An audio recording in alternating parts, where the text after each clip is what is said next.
பகவான் ஸ்ரீராமகிருஷ்ணரின் அமுத மொழிகள். ஸ்ரீராமகிருஷ்ணருக்கும் அவரது பக்தர்களுக்கும் இடையில் நடைபெற்ற உரையாடல்கள்.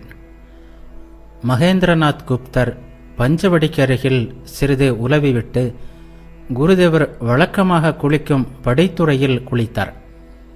அதன் பிறகு பவதாரணியையும் ராதாகாந்தரையும் தரிசித்து வணங்கினார். அவர் சிந்திக்கலானார். இறைவன் உருவமற்றவர் என்று கேட்டிருக்கிறேன். அப்படி இருக்க இந்த சிலைகளின் முன் ஏன் வணங்க வேண்டும்? குருதேவர் வணங்குகிறார் என்பதற்காகவா? எனக்கோ இறைவனை பற்றி ஒன்றும் தெரியாது, புரியவும் இல்லை. குருதேவர் நம்புகிறார். நான் எந்த மூலை ஏற்றுக்கொள்ளத்தான் வேண்டும். மா பவதாரணியை வணங்கினார். அவளது இடது கைகளில் மனித தலையும் வாளும் இருந்தன. வலது கைகள் வரமும் அபயமும் தந்தன.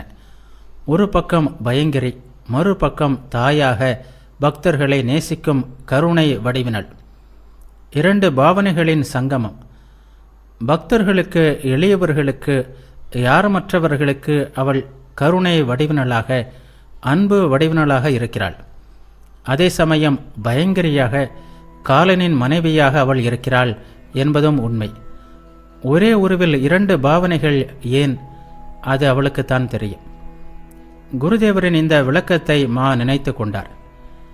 கேசவர் குருதேவரிடம் வந்த பிறகுதான் காளியை ஒப்புக்கொண்டார். கல்லிலே தெய்வத்தை காண்பது என்று கேசவர் கூறுவது இதுதானே? மா குருதேவரிடம் வந்து அமர்ந்தார். மா குளித்தாயிற்று என்பதை கண்ட ஸ்ரீராமகிருஷ்ணர் அவருக்கு பழம் முதலான பிரசாதங்களை அளித்தார். மா அரைவட்ட வராந்தாவில் அமர்ந்து பிரசாதத்தை உண்டார். குடிநீர் கூஜாவும் அங்கேயே இருந்தது. மா மிக விரைவாக உண்டுவிட்டு அறைக்குள் வந்து உட்காரப் போனார். அப்போது குருதேவர் கூஜாவை எடுத்து வரவில்லையா என்று கேட்டார். மா இதோ கொண்டு வருகிறேன் என்றார். ஓ என்றார் ஸ்ரீராமகிருஷ்ணர். மாவிற்கு வெட்கமாகிவிட்டது. விரைந்து போய் கூஜாவை எடுத்து வந்தார். மாவின் வீடு கல்கத்தாவில் இருந்தது. குடும்ப பிரச்சினை காரணமாக அவர் சியாம்புகூரில் வாடகை வீட்டில் வாழ்ந்து வந்தார். வீட்டிற்கு பக்கத்திலேயே அலுவலகமும் இருந்தது. தந்தையின் சொந்த வீட்டில் தந்தையும் சகோதரர்களும் வசித்து வந்தனர். சொந்த வீட்டிற்கு போய் மா வசிக்க வேண்டும் என்பது குருதேவருடைய விருப்பம். தெய்வ சிந்தனை செய்வதற்கு கூட்டு குடும்பத்தில் பல அனுகூலங்கள் இருக்கும். எனவே குருதேவர் பல முறை கூறியும் துரதிருஷ்டவசமாக மா வீடு திரும்பவில்லை. அன்று மறுபடியும் குருதேவர் அந்த பேச்சை ஆரம்பித்தார். என்ன, இந்த முறையாவது நீ வீடு திரும்புவாயா? மா கூறினார். அங்கே கால் வைக்க மனமே வரவில்லை. ஸ்ரீராமகிருஷ்ணர் கூறினார். ஏன், உன் தந்தை வீட்டை இடித்துவிட்டு புதிய வீடு கட்டுகிறார் அல்லவா? மா கூறினார். அந்த வீட்டில் நான் எவ்வளவோ கஷ்டப்பட்டு விட்டேன். அங்கே போக எனக்கு எந்த விதத்திலும் விருப்பமில்லை. யாரை கண்டு பயப்படுகிறாய் என்று கேட்டார் ஸ்ரீராமகிருஷ்ணர். மா கூறினார். எல்லோரையும் தான். ஸ்ரீராமகிருஷ்ணர் கம்பீரமாக கூறினார். படகில் ஏற பயப்பட்டாயே, அதுபோல்தான். கோவில்களில் நைவேத்தியம் முடிந்துவிட்டது. ஆரத்தி நடைபெற்றது. மணி ஒலித்தது. காளி கோவிலில் பரிபூர்ணமான ஆனந்தம் குடிகொண்டிருந்தது. ஆரத்தியின் நாதம் கேட்டு ஏழை எளியோர், சாதுக்கள், பக்கிரிகள் எல்லோரும் அன்னசத்திரத்திற்கு விரைந்தனர். சிலருடைய கையில் இலை, சிலருடைய கையில் தட்டு, டம்ளர், எல்லோரும் பிரசாதம் பெற்றுக்கொண்டார்கள். மாவும் பவதாரணியின் பிரசாதம் உட்கொண்டார். பிரசாதம் சாப்பிட்ட பிறகு குருதேவர் சிறிது ஓய்வு கொண்டார். அப்போது ராம், கிரீந்திரர் இன்னும் சில பக்தர்கள் வந்தனர். அவர்கள் தரையில் வீழ்ந்து குருதேவரை வணங்கிவிட்டு உட்கார்ந்தார்கள். கேசவரின் நவவிதானம் பற்றிய பேச்சு எழுந்தது. ராம் குருதேவரிடம் கூறினார். சுவாமி, நவவிதானத்தினால் சிறிதேனும் பயன் ஏற்பட்டதாக எனக்கு தோன்றவில்லை. கேசவர் தகுதி வாய்ந்தவராக இருந்தால் அவரது சீடர்களின் நிலைமை ஏன் இப்படி ஆயிற்று? நவவிதானத்தில் எதுவுமே இல்லை என்றுதான் நினைக்கிறேன். சட்டி துண்டுகளை குலுக்கி பெரிதாக ஒலி எழுப்பிவிட்டு அறையினுள் போட்டு பூட்டி வைப்பது போல் இருக்கிறது விஷயம். உள்ளே பணம், காசு நிறைய கிடந்து கலகலக்கிறது என்று மக்கள் நினைப்பார்கள். ஆனால் உள்ளேயோ வெறும் சட்டி துண்டுகள். வெளியில் இருப்பவர்களுக்கு உள்ளே உள்ள விஷயம் எதுவும் தெரியாது. ஸ்ரீராமகிருஷ்ணர் கூறினார், நவவிதானத்தில் கொஞ்சம் உண்மை இருக்கத்தான் செய்கிறது. இல்லாவிட்டால் இத்தனை பேர் கேசவரை ஏன் மதிக்க வேண்டும்? சிவநாத்து ஏன் அவ்வளவு போற்றப்படவில்லை? இறைவனின் விருப்பம் இல்லாமல் இத்தகைய ஒன்று வந்திருக்க முடியாது. ஆனால் இல்லறத்தை துறக்காமல் ஆச்சாரியராக ஆக முடியாது. மக்கள் மதிக்க மாட்டார்கள். இந்த ஆசாமி இல்லறத்தில் இருக்கிறான், இவனே ஒளித்து ஒளித்து காமினி காஞ்சனத்தை அனுபவிக்கிறான், நம்மிடம் வந்து இறைவனே உண்மை, உலகம் கனவு போல் நிலையற்றது என்றெல்லாம் அளக்கிறான் என்று சொல்லிவிடுவார்கள். அனைத்தையும் துறந்தவனாக இல்லாவிட்டால் அவனுடைய பேச்சை எல்லோரும் ஏற்றுக்கொள்ள மாட்டார்கள். உலகியல் மனிதர்கள் சிலர் ஏற்றுக்கொள்ளக்கூடும், அவ்வளவுதான். கேசவருக்கு குடும்பம் இருந்தது. எனவே அவர் குடும்பத்திலும் மனத்தை செலுத்தினார். குடும்ப காரியங்களை கவனிக்க வேண்டுமே. எனவேதான் அவர் இவ்வளவு லெக்சர்கள் செய்த போதிலும் குடும்பத்தை நல்ல நிலையில் வைத்துவிட்டு போனார். அவருக்குத்தான் எவ்வளவு நல்ல மருமகன். அவருடைய வீட்டிற்கு போயிருந்தேன். பெரிய பெரிய கட்டில்கள் இருந்தன. இல்லற வாழ்வில் புகுந்தால் இவையெல்லாம் படிப்படியாக வந்து சேரத்தான் செய்யும். இல்லறம் போகத்திற்கான இடம். ராம் கூறினார், அந்த கட்டில்கள் எல்லாம் குடும்ப சொத்து பிரிக்கப்பட்ட போது கேசவருக்கு கிடைத்தவை, அவரது பங்கு. சுவாமி, நீங்கள் என்ன வேண்டுமானாலும் சொல்லுங்கள். விஜயர் என்னிடம் சொன்னதை கேளுங்கள். கேசவர் ஒருமுறை விஜயரிடம், நான் இயேசு கிறிஸ்து மற்றும் சைத்தன்யரின் அம்சம், உங்களை அத்வைதர் என்று நீங்களும் சொல்லிக் கொள்ளுங்கள் என்று சொன்னாராம். இன்னமும் என்ன சொன்னார் தெரியுமா? நீங்கள் கூட நவவிதானத்தை சேர்ந்தவர்தானாம். குருதேவரும் மற்ற எல்லோரும் சிரித்தார்கள். ஸ்ரீராமகிருஷ்ணர் சிரித்து கொண்டே, யாருக்கு தெரியும் அப்பா, நவவிதானம் என்றால் என்ன என்பது கூட எனக்கு தெரியாது. எல்லோரும் சிரித்தனர். ராம் கூறினார், முதலாக ஞானம் பக்தி இரண்டையும் சமரசப்படுத்தியவர் கேசவர்தான் என்று அவருடைய சீடர்கள் சொல்கிறார்கள். ஸ்ரீராமகிருஷ்ணர் திகைத்து போய், அது என்ன பேச்சப்பா? அப்படியானால் அத்தியாத்ம ராமாயணம் என்னாவது? நாரதர் ஸ்ரீராமரை, ஹே ராமா, வேதத்தில் சொல்லப்பட்டுள்ள பரபிரம்மம் நீயே. நீயே மனித வடிவில் எங்களிடையே உள்ளாய். நீ மனிதன் போலவே தோன்றுகிறாய். உண்மையில் நீ மனிதன் அல்ல, நீ அந்த பரபிரம்மே என்று துதித்தார். அதற்கு ஸ்ரீராமர் கூறினார், நாரதரே, எனக்கு உம்மீது மிகுந்த மகிழ்ச்சி, வேண்டிய வரம் கேளும் என்றார். ஆனால் நாரதரோ, ராமா, வேறு என்ன கேட்பேன்? உனது பாத கமலத்தில் என்றும் சுத்த பக்தியை எனக்கு அருள்வாய். உலகை மயக்குகின்ற உனது மாயையில் நான் மயங்காமல் இருப்பேனாக என்று வேண்டிக் கொண்டார். அத்தியாத்ம ராமாயணத்தில் ஞானம் பக்தி பற்றிதான் உள்ளது. கேசவரின் சீடரான அமிர்தரை பற்றி பேச்சு எழுந்தது. ராம் கூறினார், அமிர்தர் முன்பு போல் இல்லை. ஸ்ரீராமகிருஷ்ணர் கூறினார், ஆம், அன்று பார்த்தபோது நோயில் மிகவும் மெலிந்திருந்தார். ராம் கூறினார், சுவாமி, நவவிதான லெக்சர்களின் போக்கை பாருங்களேன். மிருதங்கம் ஒலிக்க துவங்கியதும் கேசவருக்கு ஜெய் என்று சொல்வார்கள். தேங்கிய குட்டையில்தான் தல் உண்டாகிறது என்று நீங்கள் சொல்வீர்கள் அல்லவா? அதை வைத்துக்கொண்டு ஒரு நாள் அமிர்தர் தனது லெக்சரில் கூறுகிறார், தேங்கிய குட்டையில் தல் உண்டாகிறது என்று ஒரு சாது சொல்கிறார்.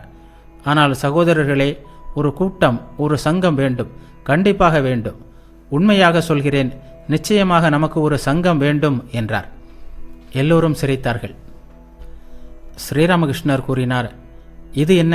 சீச்சி, இதுவும் ஒரு லெக்சரா? ஒரு சிலர் புகழுக்கு ஆசைப்படுவது பற்றி பேச்சு எழுந்தது. ஸ்ரீராமகிருஷ்ணர் கூறினார், நிமாய் சந்நியாசம் என்ற நாடகத்தை பார்ப்பதற்காக கேசவரின் வீட்டிற்கு என்னை அழைத்து சென்றனர். ஒருவர் கேசவரையும் பிரதாபையும், இவர்கள் இருவரும் சைத்தன்யரும் நித்தியானந்தரும் என்றார். உடனே பிரசன்னர் என்னை பார்த்து, அப்படியானால் நீங்கள் யார் என்று கேட்டார். நான் என்ன சொல்லப் போகிறேன் என்பதை அறிவதற்காக கேசவர் என்னை பார்த்தார். நான் சொன்னேன், நான் உங்கள் எல்லோருடைய அடிமைகளுக்கும் அடிமை, தூசியின் தூசி. கேசவர் சிரித்து கொண்டு, இவர் பிடி கொடுக்க மாட்டார் என்றார். ராம் கூறினார், கேசவர் சில வேளைகளில் உங்களை ஸ்நானப்ப அருளப்பர் என்று கூறுகிறார். ஒரு பக்தர் கூறினார், சில சமயங்களில் நீங்கள் 19th செஞ்சுரியின் சைத்தன்யர் என்றும் கூறுகிறார். அதன் பொருள் என்ன என்று கேட்டார் ஸ்ரீராமகிருஷ்ணர். அந்த பக்தர் கூறினார், இந்த 19ஆம் நூற்றாண்டில் சைத்தன்ய தேவர் மறுபடியும் தோன்றியுள்ளார். நீங்கள்தான் அவர். ஸ்ரீராமகிருஷ்ணர் வேறு கவனத்துடன், அது கிடக்கட்டும். இப்போது என் கை எப்படி சரியாகும் என்பதை சொல். இப்போதெல்லாம் எப்படி என் கை குணமாகும் என்ற இதே நினைப்புத்தான் எனக்கு.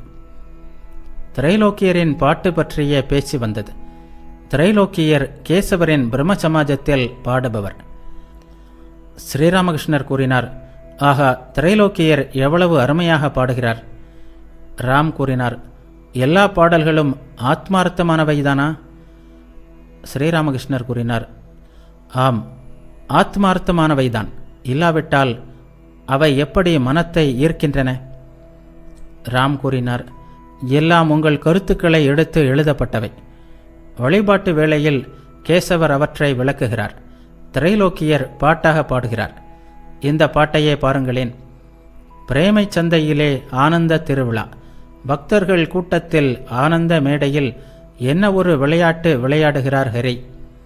நீங்கள் பக்தர் கூட்டத்தில் ஆனந்தமாக இருக்கிறீர்கள். அதை பார்த்து இந்த பாடல் இயற்றப்பட்டிருக்கிறது. ஸ்ரீராமகிருஷ்ணர் சிரித்தவாறே கூறினார், போதுமப்பா, இனியும் என்னை தொந்தரவு செய்யாதே. என்னை ஏன் இவற்றோடு சம்பந்தப்படுத்துகிறாய்? எல்லோரும் சிரித்தனர்.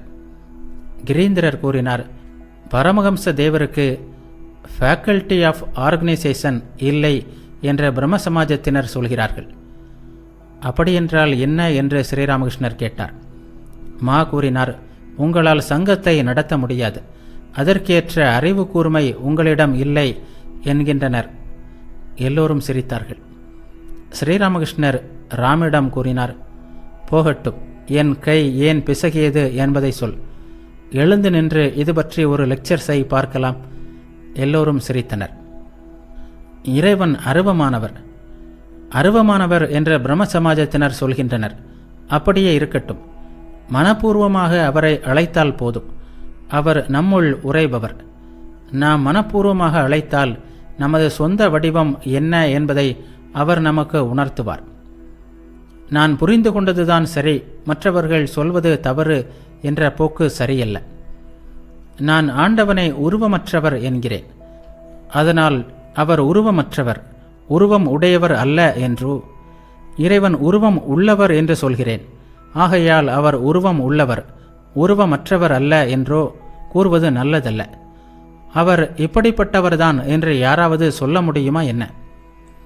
வைணவர்களும் சாக்தர்களும் இப்படித்தான் அடித்துக் கொள்கிறார்கள். எங்கள் திருமால்தான் கடைத்தேற்றுவான் என்கிறார்கள் வைணவர்கள். சாக்தர்களோ எங்கள் பகவதிதான் கடைத்தேற்றுவாள் என்கிறார்கள். ஒரு சமயம் வைஷ்ணவசரனை மதுர்பாபுவிடம் அழைத்து சென்றேன். வைஷ்ணவசரன் ஒரு வைராக்கி, நல்ல பண்டிதர், தீவிர வைணவர். மதுர்பாபுவோ தேவி பக்தர். அவர்களிடையே வாதம் எழுந்தது. வைஷ்ணவசரன் முக்தியளிக்கும் ஒரே தெய்வம் திருமால்தான் என்று கூறினார். அவ்வளவுதான். மதுர்பாபுவின் முகம் சிவந்தது. அடே போக்கிரி என்று அலறிவிட்டார். எல்லோரும் சிரித்தார்கள். மதுர்பாபு சாக்தர் அல்லவா, சொல்லாமல் இருப்பாரா? நான் வைஷ்ணவசரனை பிடித்து ஒரு அசைப்பு அசைத்தேன். மதம் மதம் என்று கூறி திரும்பவர்கள் எத்தனையோ பேரை கண்டிருக்கிறேன். இவன் அவனோடு சண்டை, அவன் மற்றவர்களோடு அடிதடி.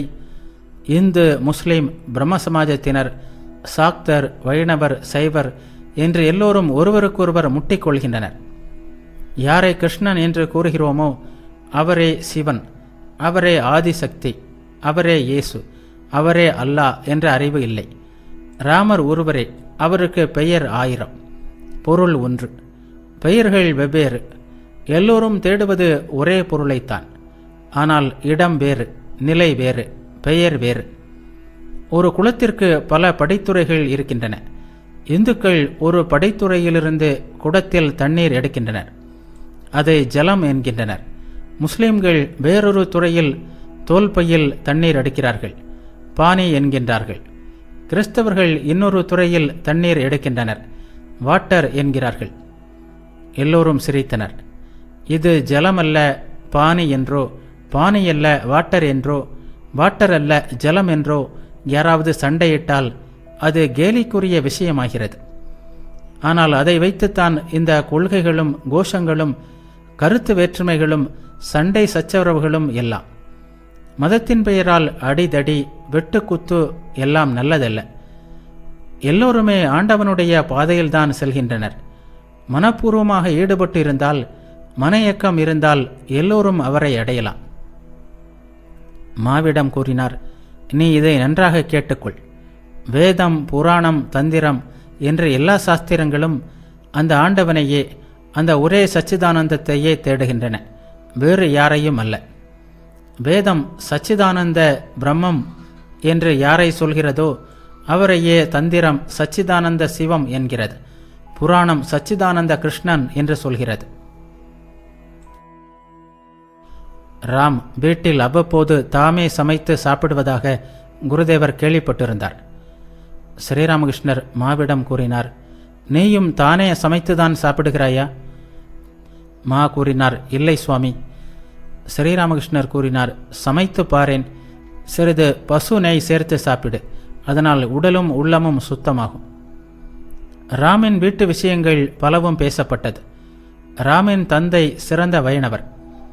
வீட்டில் அவர் ஸ்ரீதரை வழிபட்டு வந்தார். ராம் சிறியவராக இருந்தபோதே அவரது தந்தை 2ஆம் திருமணம் செய்து கொண்டார். தந்தையும் சித்தையும் ராமின் வீட்டிலேயே தங்கியிருந்தனர்.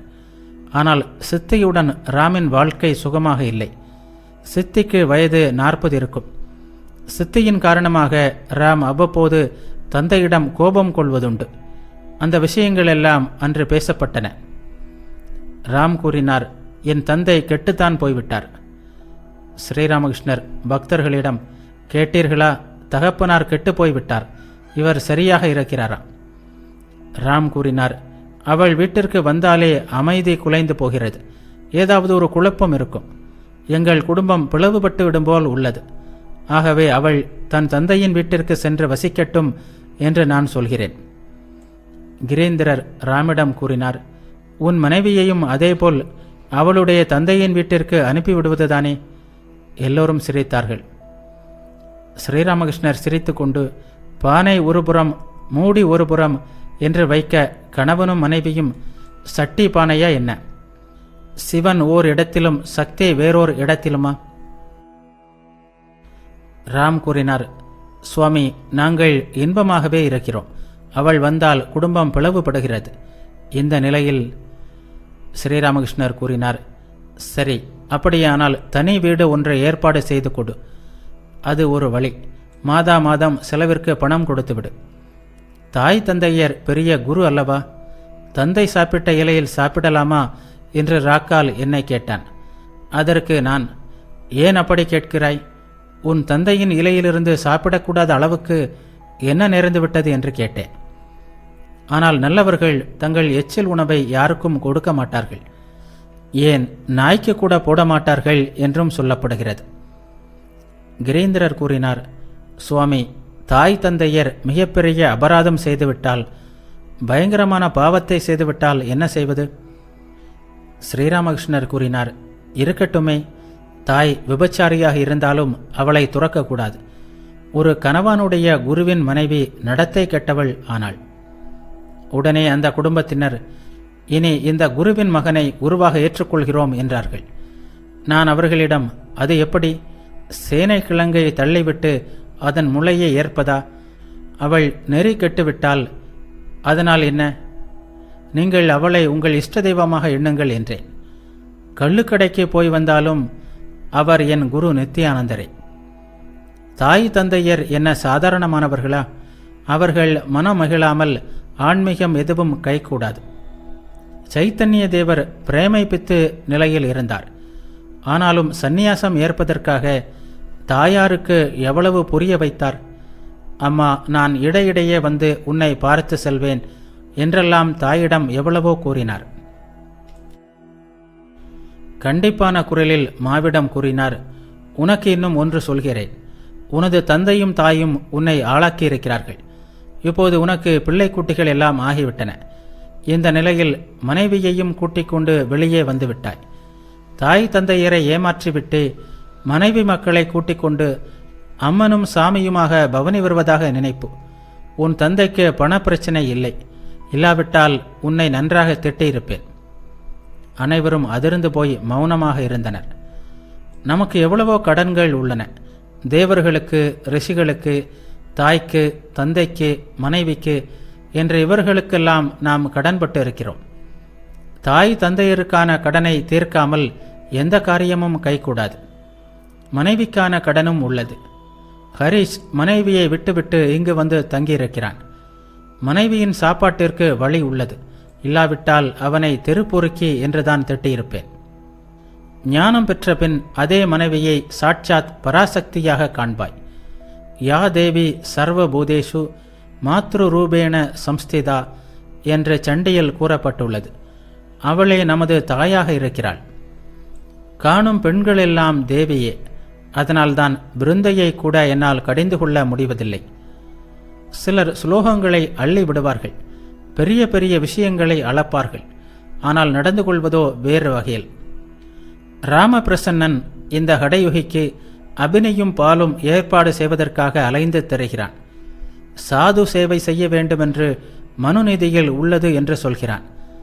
இந்த பக்கம் அவனுடைய வயது முதிர்ந்த தாயாருக்கு உண்ண உணவில்லை. அவளே கடை கண்ணிக்கெல்லாம் போக வேண்டியுள்ளது.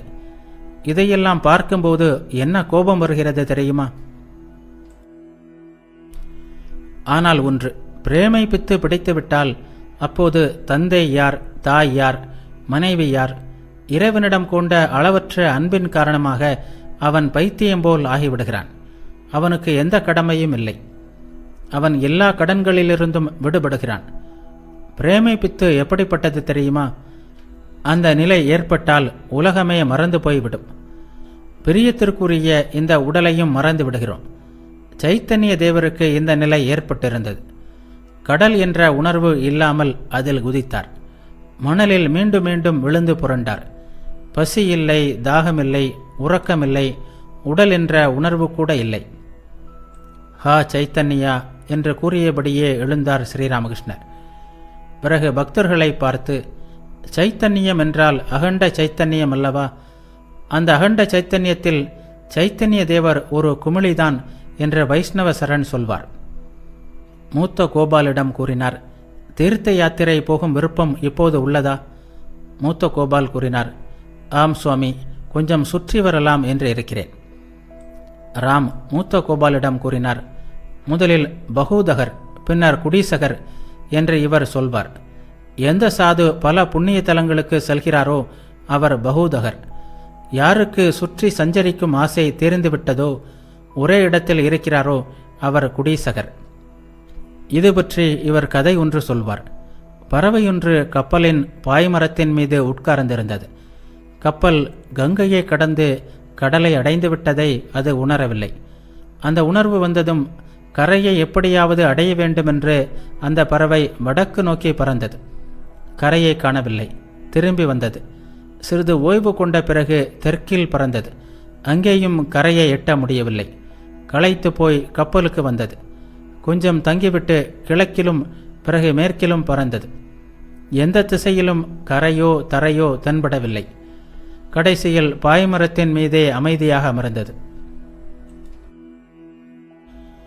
ஸ்ரீராமகிருஷ்ணர் மூத்தோ கோபால் மற்றும் பிற பக்தர்களிடம் கூறினார், இறைவன் அங்கே அங்கே என்ற உணர்வு இருக்கும் வரையில் அஞ்ஞானம் உள்ளது.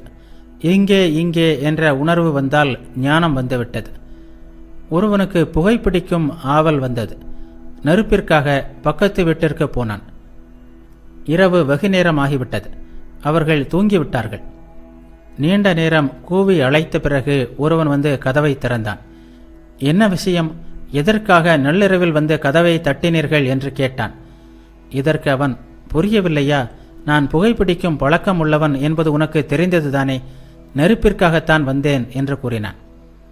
உடனே பக்கத்து வீட்டுக்காரன், நல்ல ஆளையா நீர், இவ்வளவு கஷ்டப்பட்டு வந்து இங்கே கூப்பாடு போடுகிறீர். கையிலேயே லாந்தர் விளக்கு உள்ளதே, தெரியவில்லையா என்று கேட்டான். எல்லோரும் சிரித்தார்கள். விரும்புவது அருகிலேயே உள்ளது. ஆனால் மனிதர்கள் அதை தேடி அங்குமிங்கும் அலைகிறார்கள். ஆண்டவன் எங்கும் உரைகிறான். அப்படி இருக்க தீர்த்த யாத்திரை எதற்காக என்று சுட்டி காட்டுகிறாரா குருதேவர்? ராம் கூறினார், சுவாமி, குரு சில சீடர்களை 4 தீர்த்த தலங்களுக்கு அனுப்புவது ஏன் என்பது இப்போது எனக்கு புரிகிறது.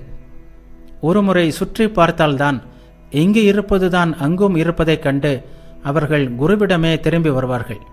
இவையெல்லாம் குரு வாக்கியத்தில் நம்பிக்கை வருவதற்காகத்தான்.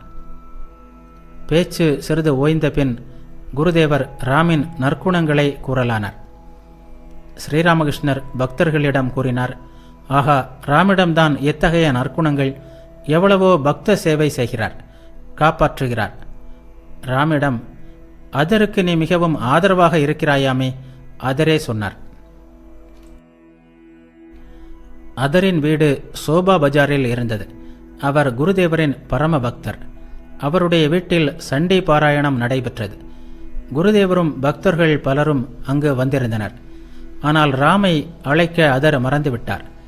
ராம் தன்மானமிக்கவர். அதர் தன்னை அழைக்காததை மற்றவர்களிடம் கூறி கவலைப்பட்டார். அதனால் அதர் ராமின் வீட்டிற்கு போய் அதற்கு வருத்தம் தெரிவித்தார். ராம் கூறினார், அது அதரின் குற்றமல்ல, அது ராக்காலின் குற்றம் என்று அறிந்தேன். இந்த பொறுப்பு ராக்காலிடம் ஒப்படைக்கப்பட்டிருந்தது. ஸ்ரீராமகிருஷ்ணர் கூறினார், ராக்காலை குற்றம் சொல்லாதே, அவன் சிறு குழந்தை, துண்டையே அழைத்தினால் தாய்ப்பால் வெளியே வரும். ராம் கூறினார், சுவாமி என்ன சொல்கிறீர்கள்? சண்டி பாராயணம் நடந்தது. ஸ்ரீராமகிருஷ்ணர் கூறினார், அதற்கு அது தெரியாது. இந்த விஷயத்தையே பாரேன். அன்று எதுமல்லிக்கின் வீட்டிற்கு என்னுடன் வந்தான். அங்கிருந்து புறப்படும்போது சிம்மவாகினிக்கு காணிக்கை அளித்தாயா என்று கேட்டேன். அதற்கு அதர், சுவாமி, காணிக்கை அளிக்க வேண்டுமென்று எனக்கு தெரியாது என்றான். ராமிடம், அவன் உன்னை கூப்பிடவில்லை என்றே வைத்துக்கொள்.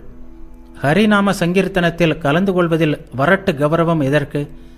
ஹரிநாம சங்கீர்த்தனத்தில் கலந்து கொள்வதற்கு அழைப்பு இல்லாவிட்டாலும் போகலாம். அழைப்பு தேவையில்லை.